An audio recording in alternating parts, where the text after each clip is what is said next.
Hey guys, it's Mishi again, and I'm recording my nursing vlog or video blog for my journey into being an RN or registered nurse here in Canada.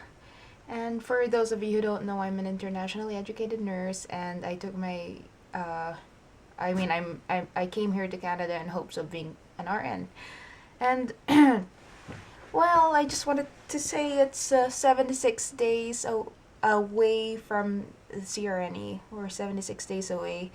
So it's closing in real quick. And we had our study group yesterday on the Tuesday. We have it every Tuesdays. And today, this morning, we had our critical thinking or workshop, sorry.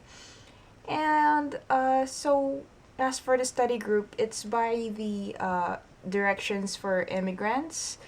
And basically, it's open to immigrants, permanent residents, and citizens of Canada. And it's a free program for study groups that have a career coach and a professional RN would come as well. And we would do practice questions together. And I feel it helps a lot because it broadens your mind to your gaps or things you thought didn't think of looking into. And so yeah, it's been really helpful.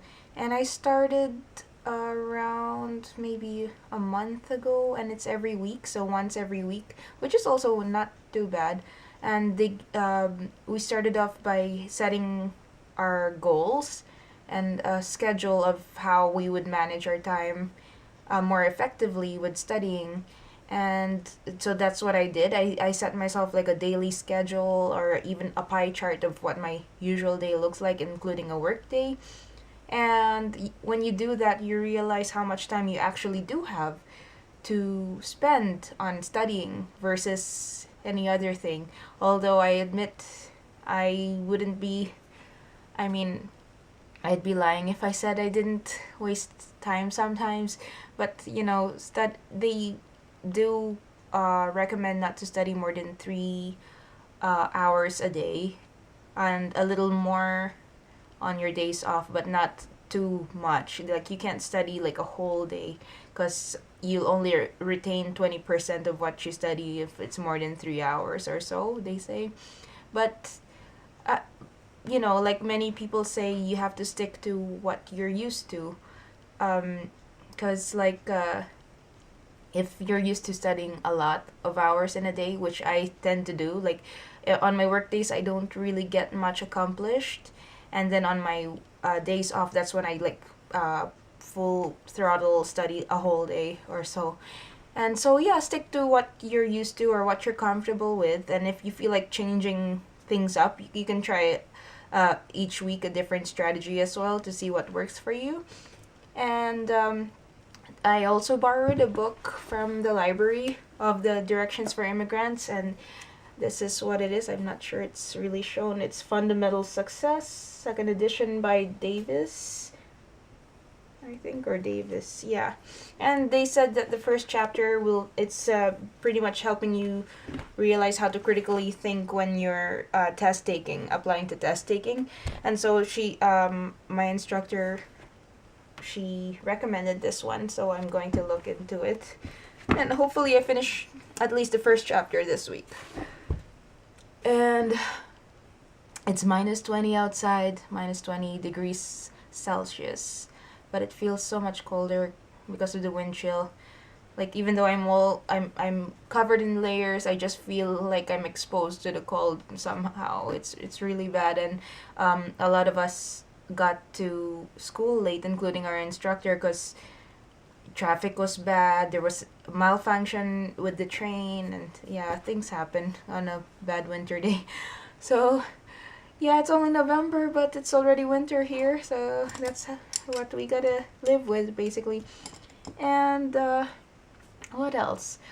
Uh, Regarding this study group, I was a little disappointed last week because I think 3 weeks in a row my grades weren't so good with the practice exam questions, and we've only covered the fundamentals like professional nursing, as well as nurse client partnership. And it covers a lot. Like, you would be surprised. And I don't own the Potter and Perry book, although they do stress a lot from it. So I guess it's something I should look into borrowing.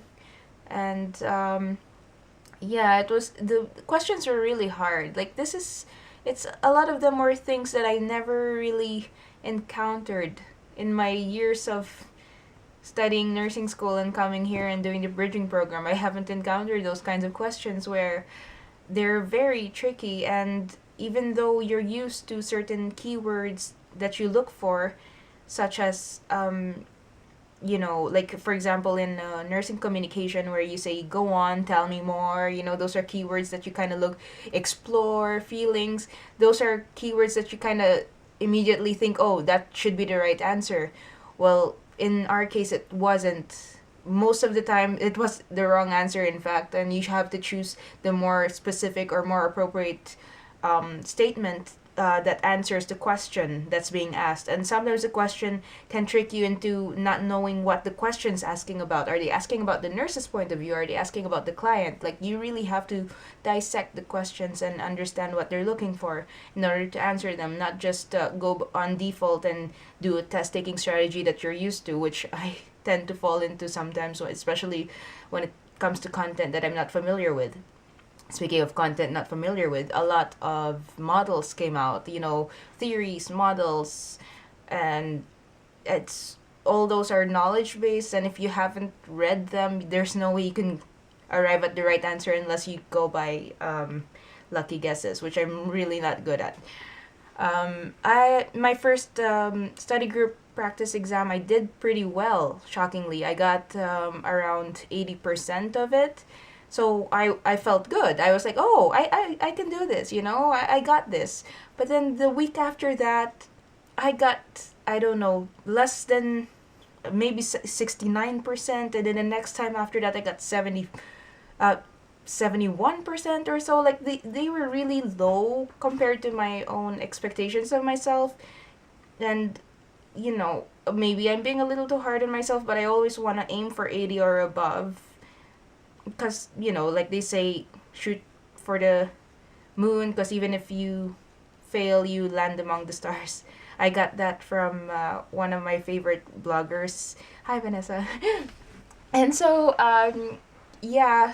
And yeah, that's like a little about the study group and my progress so far. And so we're moving on to health and wellness next week, and I'll probably be filming again after my class. Hopefully, I'm not too tired. To tell you the truth, I'm exhausted, just exhausted from this week, and I still do work. I work 7 days in 2 weeks, which it doesn't seem so much, but when you add the studying and when you add the days that you go to class for the practice questions, it's so much.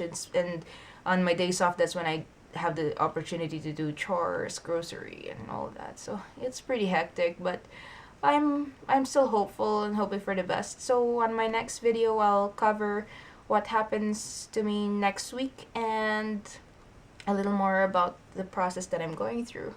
So thank you for watching again, and I'll see you again probably next week. I'll post another video. Bye!